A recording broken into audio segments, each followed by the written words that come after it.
kinds of things that are most motivating to people in terms of restoring the park. A lot of it just has to do with the visitor experience, making sure that there are enough rangers, making sure the trails are maintained, making sure all of those kinds of things. There are some partisan differences, but you know, there are a set of environmental issues that people would not really contemplate, not be for outside of the boundaries of a park, but are for within the park.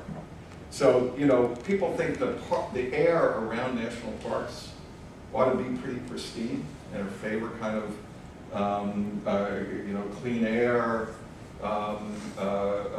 regulations that affect parks that may not affect other places. They think that the protection of species, both flora and fauna, ought to be pretty rigorous within the parks, and that they may not think of ought to be where they think it would be excessive in other places. The reason for that is that people want the park experience. It's really not an environmental consideration. People want the park experience to remain an authentic experience of America, the beautiful as it's been known. That it's that the kind of natural experience that people have had 50 years ago is the kind of experience they ought to be able to have 50 years from now, and that becomes sort of an organizing principle about how activities in the park ought to be conducted. So there is great potential here. I think at the moment it is untapped potential, and maybe we can talk a little bit more about how to tap into it. So thanks. Great comments, all three. Well, we're especially delighted to have Tom Kieran with us. Tom is the president of the National Park Conservation Association and was the sponsor of all 3 iterations of the surveys that Geoff was talking about. He's been a national leader on conservation issues, and we've been delighted to work more closely with NPCA over the course of the last 4 years to try to take advantage of exactly what you've been hearing, that there is a universal American belief in the importance of parks and the great outdoors. And we also are aware that there are fewer and fewer, proportionally, Americans engaging in that kind of connectivity that will help us to make sure that we maintain that passion and support that all 3 of our guests have described. Tom, do you want to begin by just talking a little bit about your overall perspectives and maybe follow up on some of the conversations and try to apply that to not only the elections of 2012, which are history, but the excitement of where we can and need to be going in the 113th Congress and beyond? Thank you, Derek. Happy to start what I think is going to be a discussion. So happy to kind of kick it off. A couple of thoughts. First, thank you, Derek, and ARC for pulling everybody together today, especially our speakers. Really appreciate the opportunity to be a part of this. And I want to thank again. I think you guys were spot on, passionate, knowledgeable, enthusiastic. You get our issues and field, so extraordinarily up to speed, and so thank you very much. Want to give folks an update by way of introduction, but it leads to a question. NPCA spends a lot of time, as some others do, on park funding issues. And to set the context, some of you know, all may not, Park Service budget in the last 10 years has declined, total budget has declined 15%, $465 million less than it was 10 years ago. In the last 2 years, Park Service operating budget down 6%. If the sequester kicks in, that's another 8.2% cut. Even if the sequester doesn't kick in, Park Service budget likely either to continue down or at best be flat. But even a flat budget with cost of living increases is a decline right there. So an extraordinarily tough financial environment. Park Service has done, I would say, the best it could, but we're starting to see the significant impact out in the field, both number of seasonal rangers, interpret programs, maintenance, et cetera. You're starting to see the wear and tear of fewer dollars out there.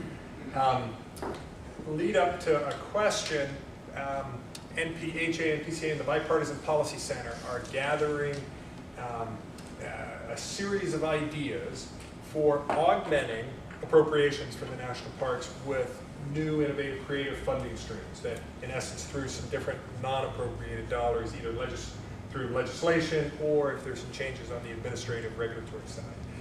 Derek, did this sheet, is this out front? It's not out front, but we'll make sure. Make it available. Yeah. So there are some initial, solely at the brainstorming level, ideas that Derek and PCA and others are just putting out there as ideas.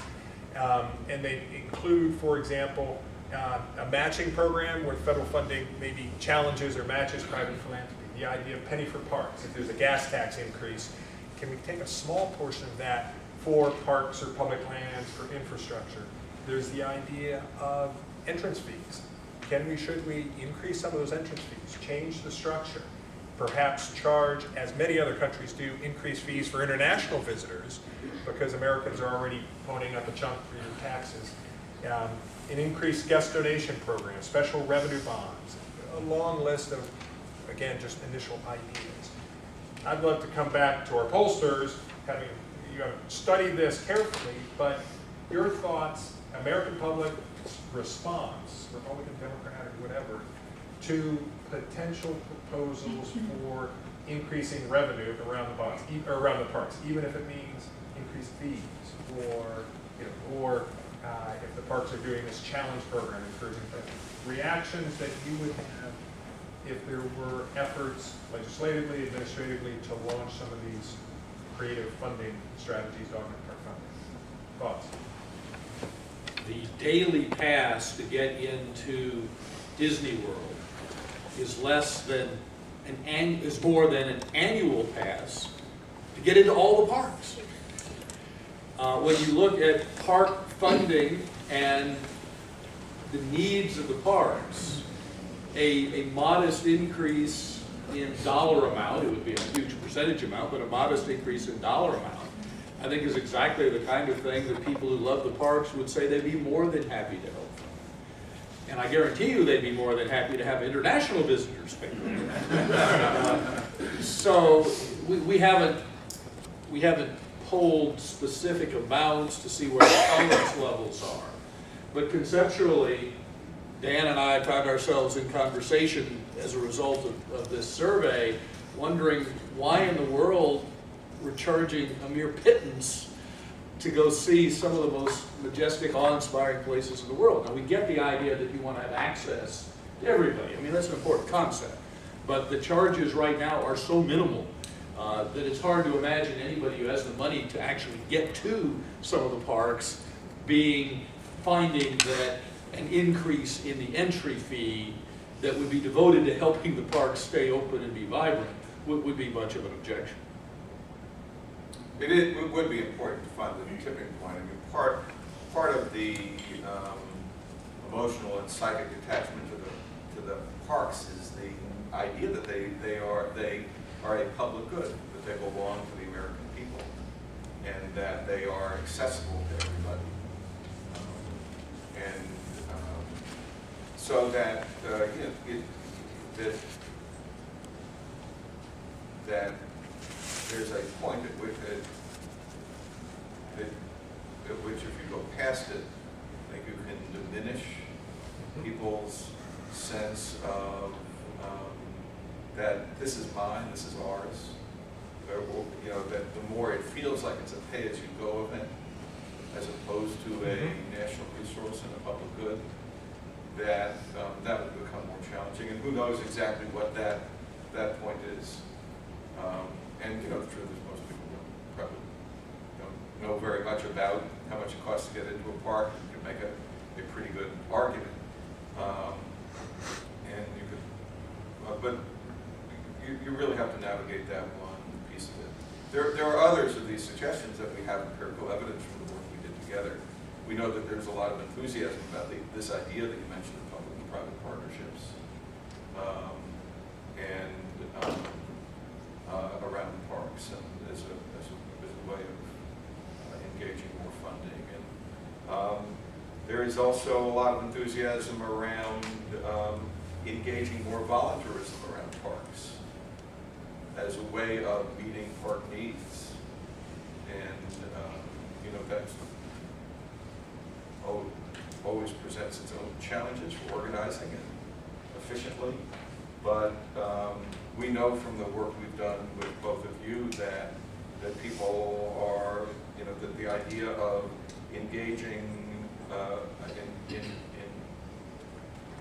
engaging volunteerism around the parks is an exciting idea for a lot of people. And I really like Jeff's idea of picking up contact information from people who visit the parks. You wouldn't do it from everybody, but you would say, would you be willing to join the defenders of the parks?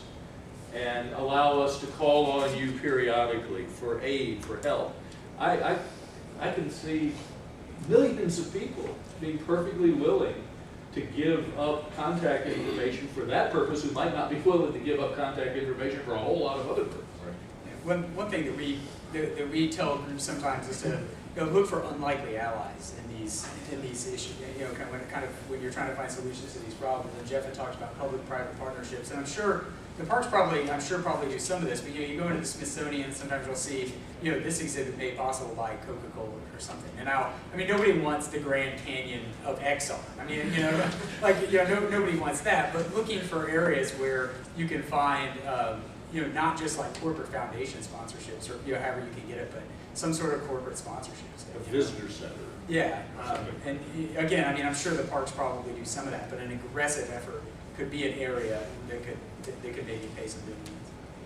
One of the things we're very interested in doing is creating a cadre of visible leaders in Congress and in governor's chairs across this country who understand the deep support that the great outdoors parks have within the American public, and